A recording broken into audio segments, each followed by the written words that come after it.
It works until everyone does it.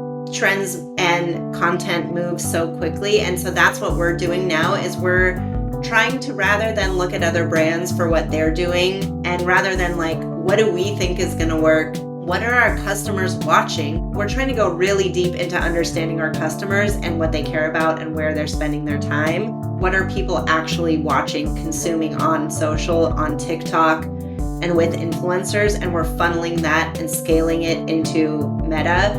And our account has just like completely turned around. How can we go as native as possible, but still do selling and sell the product benefits and the performance of the product, but in a way that people actually want to consume it.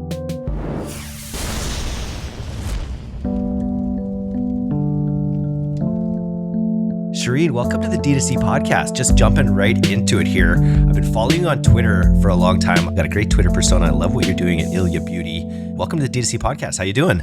Oh my gosh, I am so excited to be here. Thank you so much for having me, Eric. Let's just jump into it. Why don't you start with giving us your sort of hero's journey in the agency world and then into your experience in beauty? Yes, I got my start almost 2 decades ago in DTC e-com at agencies, where I was ground down into a fine wheat by clients.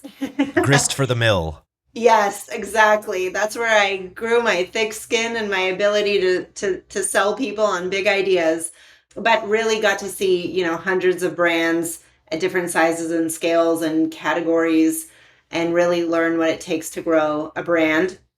Was at Common Thread Collective with legends like, Taylor Holiday, Andrew Ferris, Aaron Orndorff, and we had massive data sets of e-com businesses.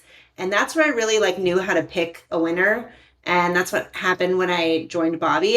I got a peek into the baby formula business model on D2C and a brand that was doing it for the first time, disrupting the industry. Baby formula had never been a D2C business.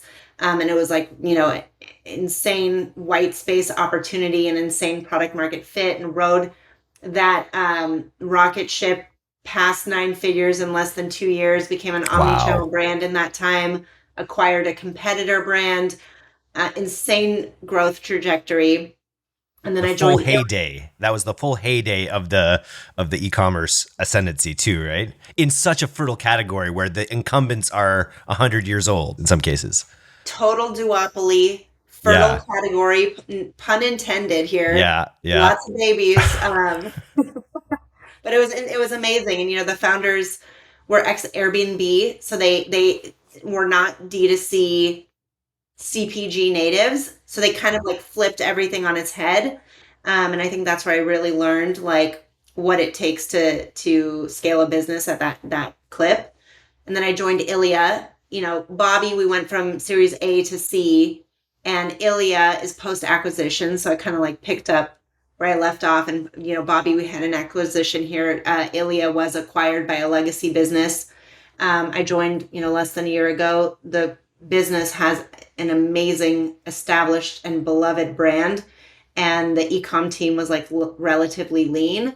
And I saw this major opportunity to come in and reshape the team and drive and push to a new stage of growth. And so that's what this has been. It's just been setting the foundation for this next stage of growth. The kind of scale you're talking about at Bobbi, we talk about scale and we love to throw around numbers and time frames all the time on the podcast, but that's a pace that I just don't think you see anymore. Getting to 9 figures in 2 years. What you said, you learned a lot about what it takes to scale. What were some of the key lessons about literally how did you even spend that much? Yeah, it's just crazy. It's insane. I think what I learned is so many are doing it wrong because all they're doing is looking at what each other's doing, and none of them are growing, at that clip. I think what I learned, one of the most important lessons that I learned is how important it is to create a baseline of organic revenue. And I knew that, I learned that at CTC, but I really saw it play out. That was a brand that invested in organic acquisition from day one, and it invested in brand campaigns from the early days of building a community, building, organic social. If you think of how do moms make purchases? How do moms make infant formula purchases? They talk to each other. They ask for each other's opinion. It's very word of mouth driven. And our number one acquisition source in post-purchase survey data was word of mouth. And like we wanted it to be that way. But I think so much of it was, build a baseline of organic acquisition by having a strong, differentiated brand and have a product market fit, have a great product that people are going to come back for. And then everything else on top of that is just like tactics. And how do you run tactics in a new way? Consumers are getting fatigued. They're seeing this brands do the same thing over and over. They're seeing the same post-it note ads and like, yeah, it converts for a week. And then you're like, oh, Meta's broken. My post-it ad won't work anymore. Must be Meta's broken. Yeah. It's like, no, there's 8 million post-it ads out there and your consumers are tired. So I think like we saw that play out. We were like, let's do something different. And then guide us through to ILIA. You mentioned sort of when you got the opportunity to come in, it was a beloved brand. I'm always interested to hear about like growth plateaus in businesses where sort of and what people are doing to kind of get people beyond that way of thinking. I loved your concept that the Airbnb founders, they experienced true scale, like true SaaS scale, that's really unfathomable to a lot of like e-commerce founders. It sounds like you replicated it at Bobby. What stage was ILIA at? And then what were some of the key things you did to kind of get it to the next stage?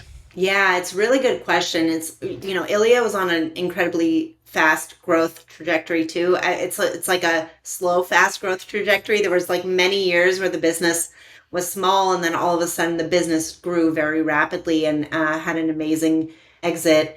And I think if you look at the life cycle of a business, there's, the early days, then there's growth mode, and then there's like, it starts to reach maturity. And I don't think ILIA is quite there yet. But as a business reaches maturity, then they either go into decline or they go into innovation to stay alive. And so you're constantly fighting to stay alive. What I learned at Bobby was, we had such rapid growth, but we encountered a kind of this like early and artificial growth plateau because the industry had a crisis. It's a duopoly. One of the competitors had a recall, and that means, over 30% of the supply was wiped out in the market overnight. And every business saw this insane like demand, and we could predict it, months in advance, like, we're going to run out of supply in this many months if we don't do something today. And I don't think, we had like insanely sophisticated forecasting. I don't think everyone else saw that as early as we did. And so we started pulling down all marketing. And we're like, the demand's not going away. So we actually need to stop acquiring new customers and reserve supply for our existing subscribers and be the only brand in the industry that stays in stock during this crisis. And while what that did was like create this fan base of incredibly loyal customers who were diehards and were going to tell everyone they knew about how we saved them during this crisis, and they didn't have to worry as every package showed up on their doorstep where their friends and family were, trying to look for formula and couldn't find any. What it also did was it created this hangover to where when we did have supply and we were ready to open back up to new customers, we were churning subscribers faster than we had been adding them the prior 9 months. And we had this like emptying bucket that we had to refill. And we were experiencing a growth plateau because even if we were adding customers quickly, the ones that were churning out faster. And that's kind of like had taken us from this like, wow, we're on this like insane growth trajectory. Like we're just riding the wave to, oh, like growth is hard now. Like we need to figure out how to grow again. And that's when we started to get into like this really iterative cross team squad for offer testing. And it was like me, our CEO and our VP of finance and our product team, and we would meet weekly and we're like, okay, we're gonna test this offer. Here's like a mini P&L and we're gonna test this one until we like got out of it and we were able to reverse it. And so that's a long story to say, when you're coming into a business that is I think like any business, when they're past 9 figures, there comes a point where you can't just keep doing the things that you were doing up until that point and expect the same results. You have to play a different game to hit that next level of growth. That same game, putting money into meta ads and making hacky ads, gets you to a certain point until it doesn't. And you're selling omnichannel, you're in Amazon, all of a sudden, your same hacky ads are sending people to other sales channels. Like now you really need to build desirability in your D2C sales channel to reach like the next stage of growth. So that's what we're doing now. And I feel like, the majority of beauty customers want to purchase in person because they want to try on the products and make sure that they match their skin. And we're like cracking, like, how do we make D2C compelling as going into in-store or Amazon? And we've been like really successful this year in figuring it out. Well, tell us what have been the most successful initiatives at bringing that experience to e-com? I have started this new thing. I'm calling it, like, instead of a funnel, it's a tornado. I saw this on Twitter today. I was so excited. I will share with you, you the method. It's called the tornado method. We're going to make you famous. We'll make you famous. The tornado method. So a funnel is like a tool that is pretty static and you can only come in at the top and drop down at the bottom. But a tornado pulls you in at every different stage of the funnel.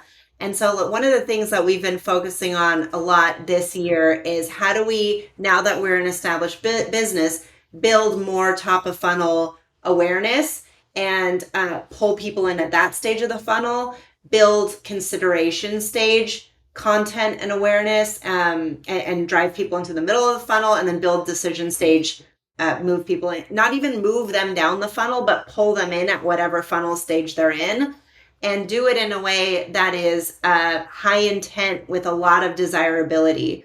And so, we've been testing more top of funnel campaign objectives in both TikTok, Meta, CTV, YouTube, trying to drive more reach and more traffic. And one of the outcomes that we've had this year is we've been able to drive up traffic and conversion rate at the same time. And it's because we're not just doing one thing, we're doing all of the things. So we're driving top of funnel awareness, we're taking big bets and big swings on influencers and partners to do things that are immeasurable, but that we know will drive desirability.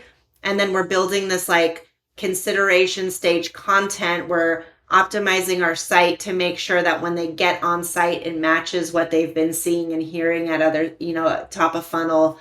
And then we're like using offers very sparingly. We're moving away from discounts and we're moving into other offer types, sampling or gift with purchase, because we know that product is the biggest driver of retention. And if we can get samples into a first order, we've already retain them to that sales channel and basically acquired them into other product categories. Super cool. I just did a podcast and I'm blanking on which brand it was specifically, but they did a surprise and delight campaign where they sent a spatula out because they realized that with their product, people were having trouble getting the last little bits out of it, and it was an expensive skincare product.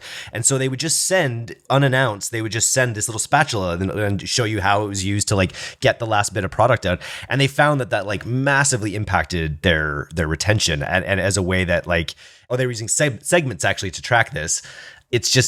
It's a really interesting way to think about, because it's just so important to keep your customers retained and making that second, third, fourth purchase. Totally. We're seeing the same thing in our gift orders that contain a gift with purchase. We're seeing higher LTV increase in the first 60 days. We're seeing higher AOVs. And, are they being retained onto that product specifically? Not all the time. Sometimes there are products that are people just like better than others, but they're being retained to the brand and they're being retained to the sales channel. I think the tornado is a very good metaphor, because it's like, you think, funnel is such a static thing, whereas this algorithm content driven world is sort of inherent. You have to like embrace and harness the chaos in a little way, but just make sure that people are getting the right messages at the right times. What's his name? Rick Cadotte, who is coming to our event in Victoria, talks about this in terms of memory structures, that you sort of like different people in the funnel, you kind of want them at different stages in the funnel, you want them to know and remember different things about your products. And that's kind of how he thought about his content at different stages of the funnel. That's super interesting. Yeah, we just had like an SEO jam session before this, and we were talking about like SEO philosophy and best practices. Like, why would you, use a certain keyword for certain pages? And I feel like when you think of, the funnel or the tornado, and you think of like broad versus long tail keywords, a good example is like, if you're searching for running shoes, just running shoes, you're in the consideration stage. you don't want to optimize a PDP for running shoes. What you want is when someone types running shoes, it's like Nike's running shoes collection page. Why would they click on that? Because there was some top of funnel activity that made that person think like maybe I should shop at this company.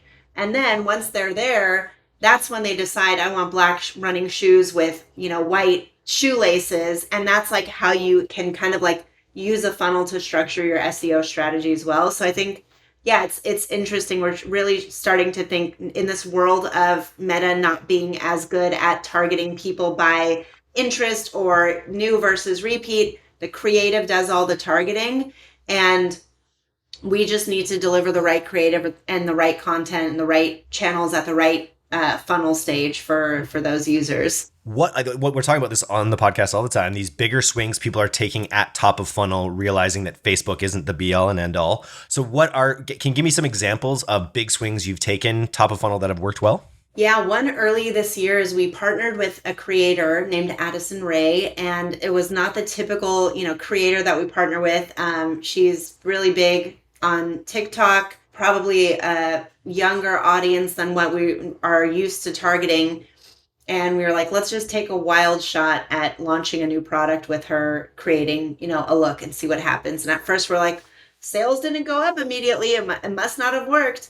And then what was really interesting is we started to get like all this anecdotal information that it actually did work. Like we had a pop-up for our next product launch, and all these young Gen Z and Gen Alpha people were coming into our pop-up and saying, I want this product, this product, this product, and this product by name, the exact shades that were used, because I saw Addison Rae do it, and they're going into stores and asking for it. And we're like, that's not something like that. Like, that's not something that you're able to measure. You can't really tag it. You can't really do incrementality testing around it. And then the other thing we started to notice is like when those products went on sale, we would have like an influx of younger customers coming in to purchase because they may be more price sensitive consumers. And so we're like, okay, and I think the thing that brands are missing is they're just tied to the metrics and the things that they can see,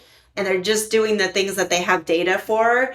And going back to the Bobby example, it's like that had never been done before. We didn't have a baseline. We didn't have data for what would work. We were like, we're just going to take some big swings, some wild, crazy shots. We're going to partner with celebrities and we're going to see what happens. And brand growth comes when you do things that people think are cool. And we're kind of in this age of digital advertising where we had like a decade of so where things were like really easy and you could just put out any piece of garbage content and your sales would go up.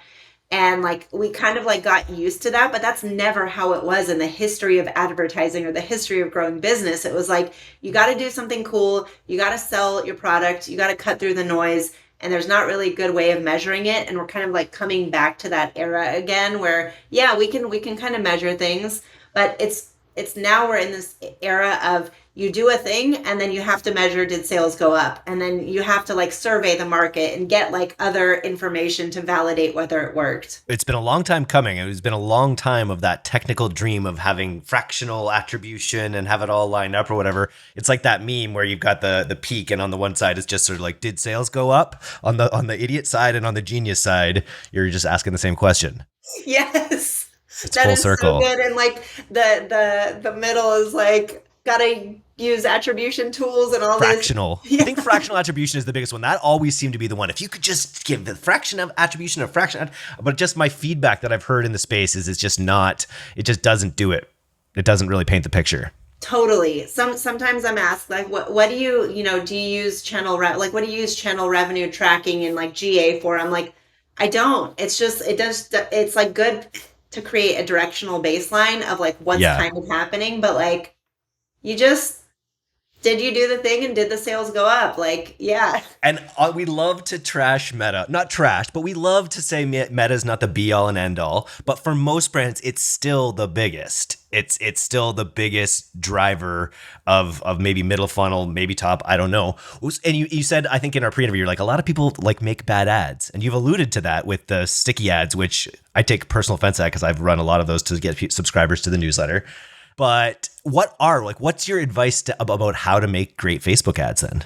Yeah, and no knock on the sticky note ads. They're just the easiest ones to make fun of. It's know. just like when everyone started making the not cheap ads, like I know. It works until everyone does it. And I think that's the thing is like trends and content move so quickly. And so that's what we're doing now is we're trying to, rather than look at other brands for what they're doing, and rather than like, what do we think is going to work?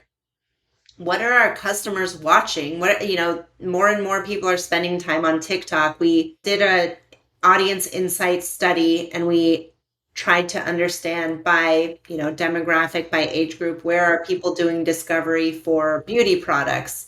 Where are they spending their time? And then where are they actually purchasing? And it's like, no shocker, younger and younger people are doing their discovery online, but they're still purchasing in store. And we just have to be okay with that. But I think to answer your question around content and meta and like ads that suck is like, number one is like, we're trying to go really deep into understanding our customers and what they care about and where they're spending their time.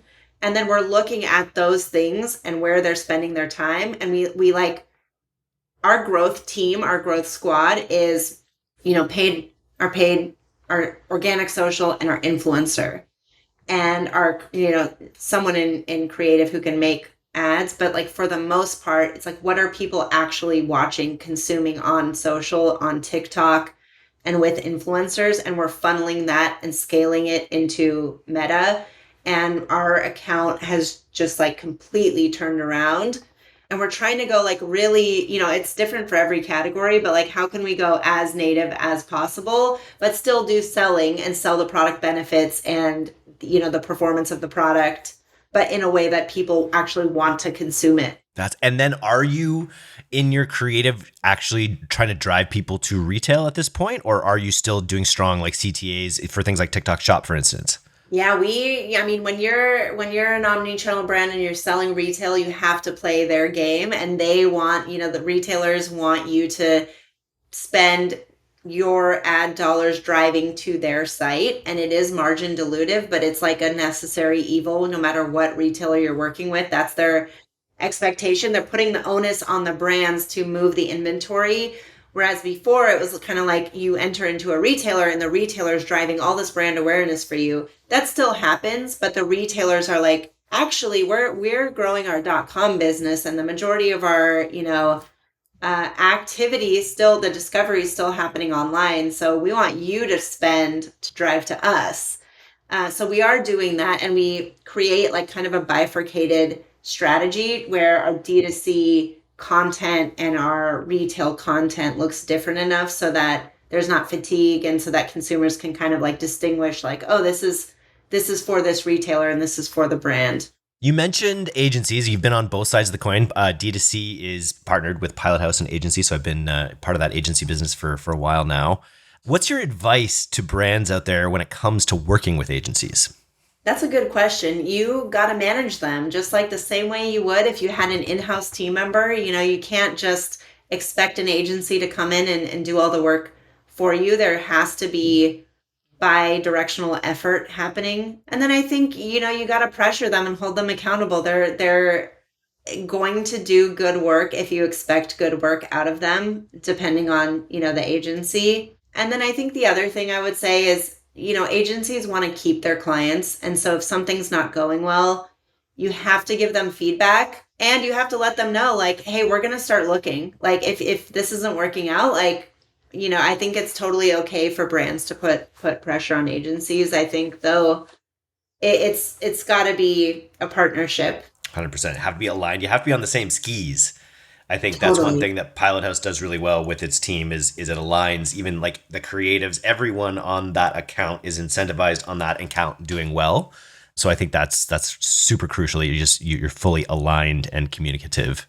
One of the other questions I've been asking, and you mentioned a bunch of offer testing, and I feel like the offer is like the most important part of this whole thing, and we talk about it maybe the least. What was the best offer you've ever run, and why was it so good? It's interesting because it's different based on the business, and it goes back into like, peeling back your what's in your customer's head and like really trying to understand. So like for baby formula, for example, baby formula is not cheap, and baby formula subscription is multiple cans of formula at once. So it's a high AOV subscription, and there's a lot of objection and hurdle to doing that online.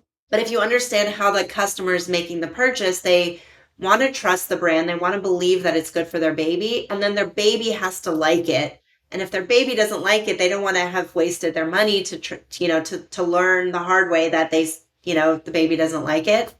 So we found out that trialing was incredibly important. And when we looked at at Bobby, we looked at other competitors, the mega competitors, they're giving free can samples in every time like a woman goes to her doctor.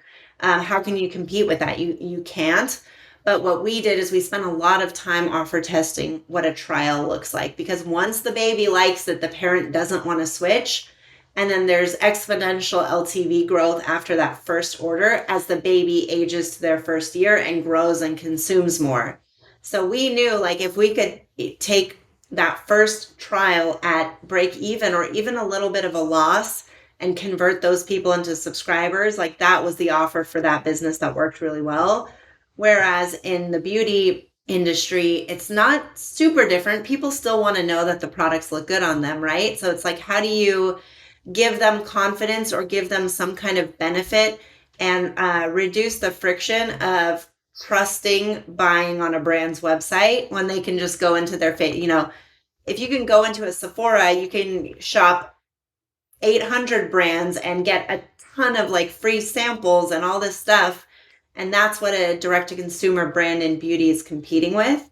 So how do you compete with that? You need to find like a different type of offer. So we're doing a lot of offer testing, like I mentioned, with like free samples or gifts with purchase or ways to get people into other product categories. COGS on a product is a lot less expensive than a discount. So we're really moving away from discounting because it's brand dilutive and it's not as exciting. Everyone's doing it. What's your landing page kung fu like? I see you mentioning format on your Twitter page. How much of your traffic is being sent to sort of customized landing pages? None right now, which is like insane, and it's actually hilarious. Like we're like I mentioned, when I joined, one of the first things I was focused on is like, how do we build the foundation for the next stage of growth? In the history of the business, they hadn't done any A/B testing or paid landing pages.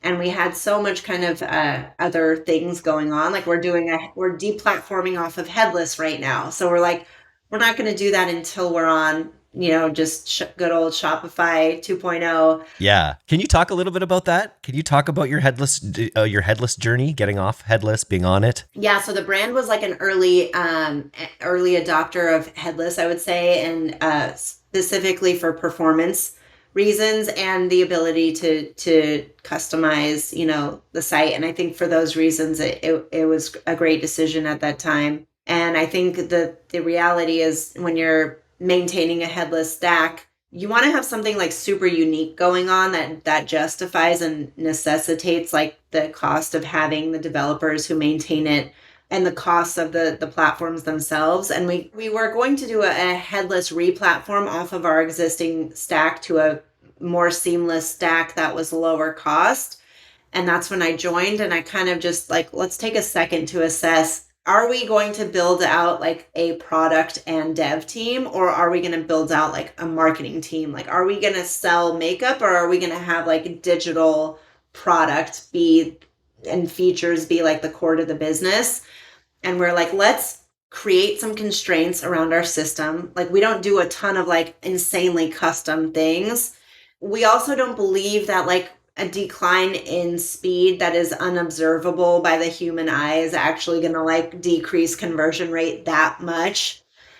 So like, let's give ourselves an easier system to work under, reduce some costs, and like just be really good at marketing our products. Nice. Well, Cherene, it sounds like you're very good at marketing your products. It's really nice to connect with you on this DTC podcast. I think you have to come back. I think we're going to have to do at least a quarterly check-in on where you're at. What are you most excited about this year for ILIA Beauty, like in terms of your goals or your roadmap, what you want to accomplish? Oh, that's a really good question. I mean, continuing to grow, there's nothing more exciting for me than to look at a spreadsheet and see that the numbers are being hit and exceeded. Like, I'm such a nerd. I'm like, yes, the numbers went up. Like, that's what I care about. Yeah. And you're talking, what are the numbers that matter most to you? What are your most important KPI? It all comes back to our P&L. And so EBITDA is the number one KPI. And then it's like, well, how do we get there? And from there, it's like, okay, we need a certain, top line number. We need a certain net sales number. And how do we get there?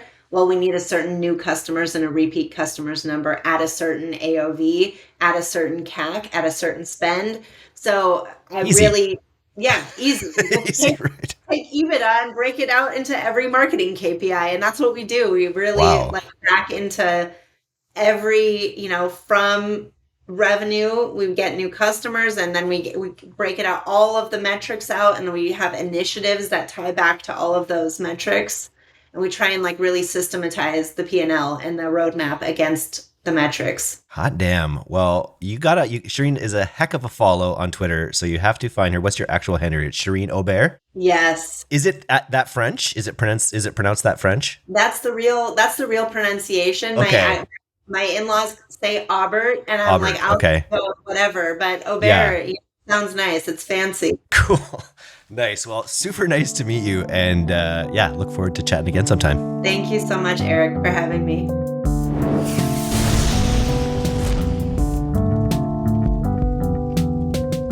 Thanks so much for listening to today's episode. If you're not a subscriber to our newsletter, you can do that right now at directtoconsumer.co. I'm Eric Dick, and this has been the D2C Podcast. We'll see you next time.